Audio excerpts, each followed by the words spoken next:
Alan Sabrosky, Ph.D., University of Michigan, is a 10-year U.S. Marine Corps veteran and a graduate of the U.S. Army War College. Now, not only that, Dr. Sabrosky, correct me if I'm wrong here, not only are you a graduate of the U.S. Army War College, but you were director of studies there for some period of time. Is that correct? That's correct, for 5.5 years. 5.5 years as director of studies at the U.S. Army War College. You know, of all the things that I would love to be able to have trailing behind my name, Dr. Sabrosky, being the director of studies at the U.S. Army War College would definitely be one of them. Thank you very much. I appreciate that. The only real winner from 9/11 and the wars that it spawned, Iraq, Afghanistan, and Iraq, and of course Iran coming up to the front burner, and Syria still simmering on the back burner, is Israel. No one else benefits. No other country benefits. That doesn't mean that people in the country don't benefit, but no other country does.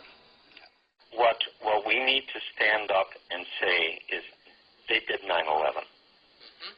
They did it. I have had long conversations over the past 2 weeks with contacts at the Army War College, at its headquarters Marine Corps, and I've made it absolutely clear in both cases that it is 100% certain that 9/11 was a Mossad operation, period. Right. 9/11 has led directly to 60,000 Americans dead and wounded. A second way of looking at it, and I'm just going to be mentioning a few of the things that have sort of led me to this.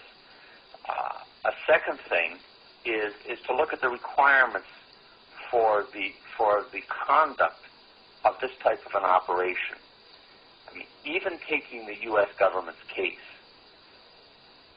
neither Al-Qaeda nor any other terrorist operation in the world has the discipline, the skills, the coordination, anything else you wish, even to pull off a simultaneous 4-plane hijacking, much less do what they did.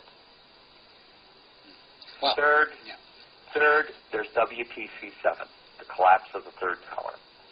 Not hit by a plane, clear controlled demolition, and whatever one might think of the people that were supposedly in the plane.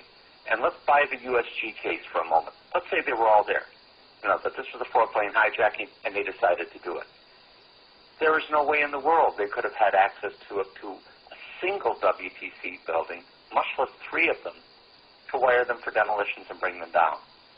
To wire a massive building for a controlled demolition, much less carry off a 4-plane hijacking. Well, totally different capabilities. 90 to 96% of the mainstream media in the United States are either Jewish or Zionist-owned. That's right. The fact that there was a clamp on discussions about 9/11, on suppression of WTC-7, whose collapse is virtually unknown in America, makes it very clear to me that the people who run it either knew, suspected, or feared that the evidentiary trail an investigation would reveal would lead straight back to Israel. Otherwise, there would have been a feeding frenzy and they would have gone at it.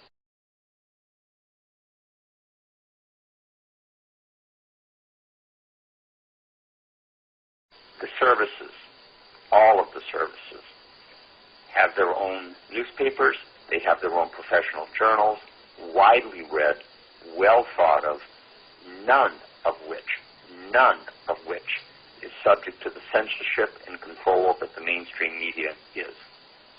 And that can have an effect.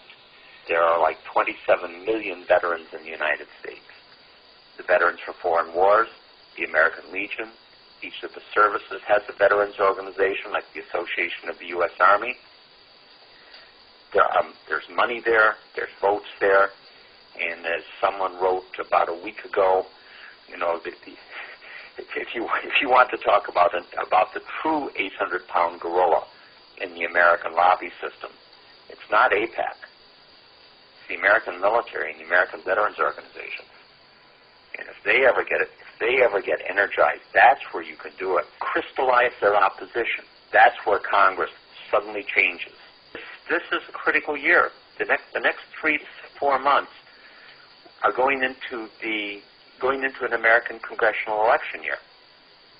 And most members of Congress are extremely vulnerable. They're vulnerable when they go back to their home districts because the local media also is large, like the military and service journals. The local media also is largely not bought or censored by the Zionists. Congress in Washington, the mainstream media, this is the enemy's battleground. That's where that's their strength. That's where they have their resources, their visibility, their access, and their numbers, and where the members of Congress are also largely immune from their own constituencies at home. They have their own interests, and their interests are the local constituency. And these are the people that need to be hit. These are the people that need to be activated, and that's why, according to that principle we were talking about earlier, these are the ones who need to be the recipients of the message.